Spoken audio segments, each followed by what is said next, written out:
Assalamualaikum, Football United ringan amatiran ala gua. Semoga support Football United dimanapun sehat-sehat selalu ya. Ini gua agak ada gangguan sedikit di tenggorokan. Kali ini gua ingin news update sekaligus ngobrol ringan terkait dengan informasi dari channelnya Fabrizio Romano, di mana di channelnya Fabrizio Romano yang terbaru itu membahas tentang, dikatakan judulnya adalah obsesi Erik ten Hag dengan dua deals atau kesepakatan dari Manchester United. Di situ disinggung bagaimana Erik ten Hag uh, melihat ya tentang dua kontrak yang akan diperpanjang, khususnya adalah Marcus Rashford dan juga Diogo Dalot.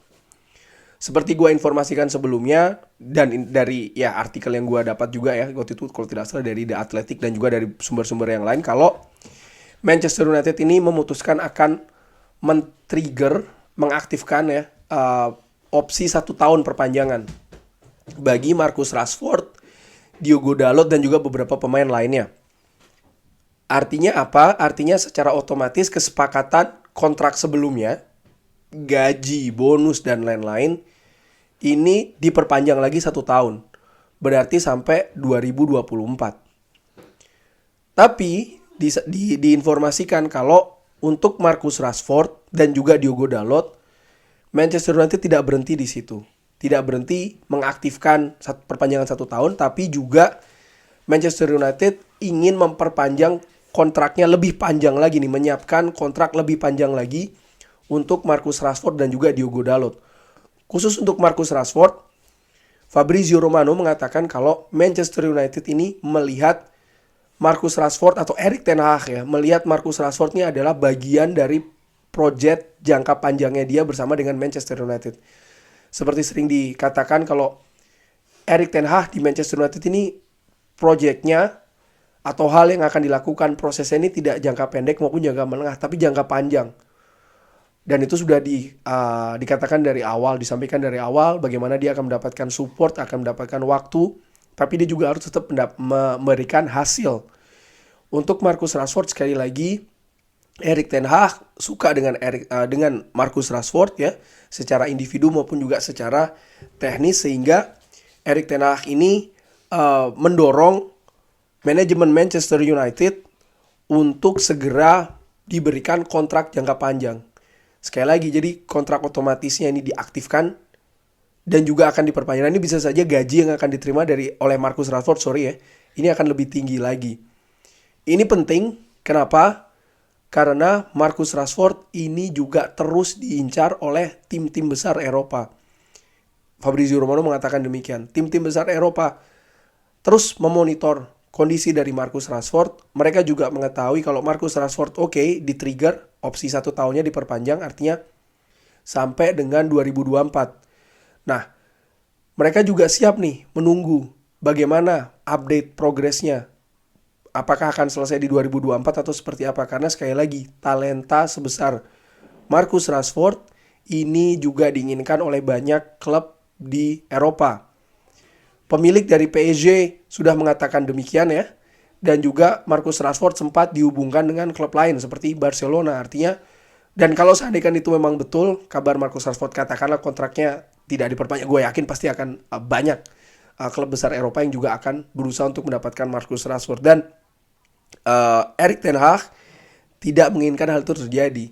Dia menginginkan Marcus Rashford untuk stay di Manchester United, untuk tetap di Manchester United bahkan dalam jangka waktu yang lebih panjang lagi. Diogo Dalot pun juga demikian. Erik ten Hag melihat pemain ini akan menjadi pilar bagian dari proyek jangka panjangnya di Manchester United, sehingga kondisinya sama seperti Marcus Rashford. Opsi perpanjangan tahun sudah diaktifkan, tapi juga akan segera ditawarkan kontrak jangka panjang. Dan bukan tidak mungkin gajinya juga akan lebih tinggi dari yang diterima sekarang. Khusus untuk David De Gea, dikabarkan oleh Fabrizio Romano, situasinya berbeda nih. Manchester United tetap ingin David De Gea di Old Trafford ya. Ini merupakan prioritas bagi posisi kiper. Namun diinginkan atau diusahakan ada negosiasi, terutama gajinya, karena memang David De Gea ini gajinya termasuk yang tertinggi. David De Gea sudah mengatakan kalau dia terbuka untuk mengurangi gajinya ya di kontrak barunya.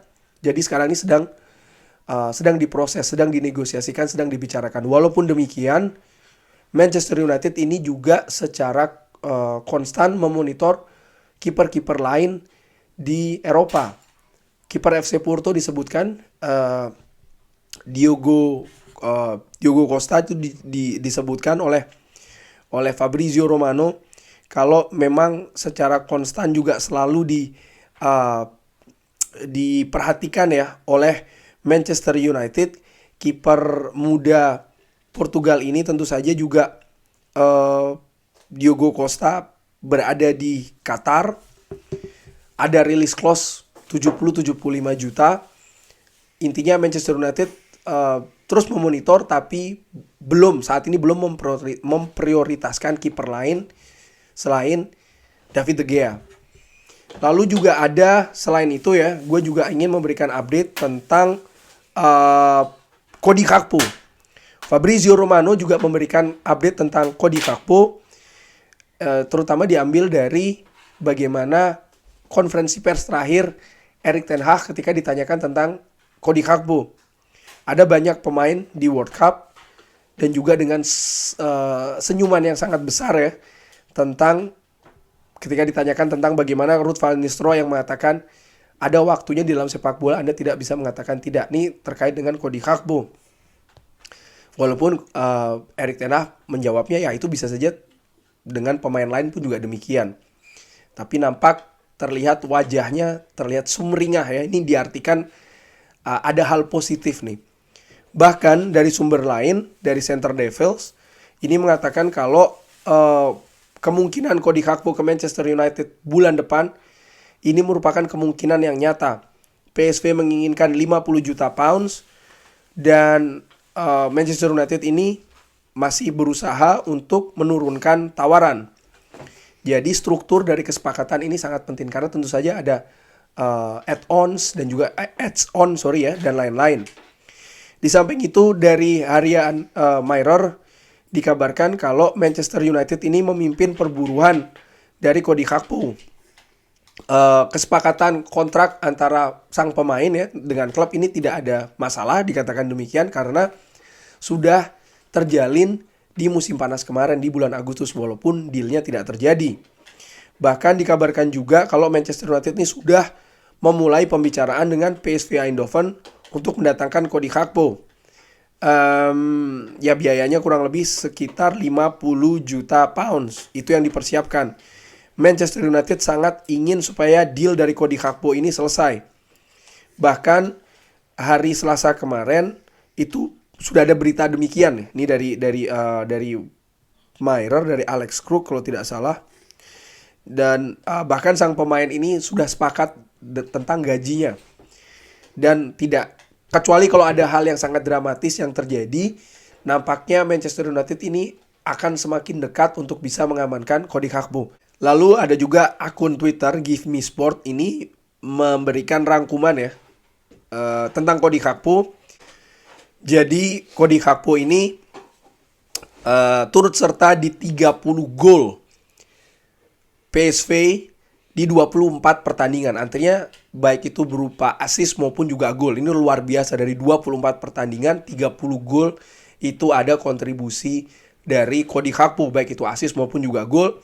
Dan di Piala Dunia kemarin 3 gol di 5 pertandingan untuk tim nasional Belanda. Jadi Cody Gakpo ini ditulis sebagai properti panas. Dan ini tadi ya dari harian Mirror. Tentu saja harian Mirror ini mungkin ya dan tidak, tapi dikabarkan kalau Manchester United ini sudah memulai pembicaraan dengan PSV Eindhoven.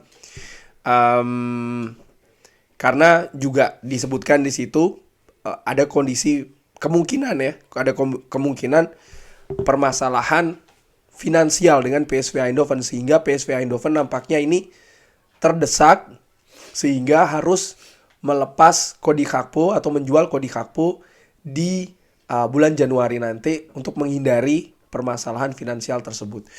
Kurang lebih demikian. Ini menurut gua, opini gua singkat saja tentang masalah Marcus Rashford dan Diogo Dalot. Gua sepakat dengan Erik ten Hag. Gue juga melihat kedua pemain ini punya prospek yang sangat cerah di Manchester United. Khusus untuk Marcus Rashford, musim lalu memang bukan musim yang bagus bagi Marcus Rashford, tapi sudah diketahui nih. Kenapa? kondisi mental, psikis, dan juga fisik. Di musim ini itu sudah diperbaiki oleh Erik ten Hag. Performanya menurut gue luar biasa di pertandingan awal dari Manchester United. Kontribusinya juga luar biasa.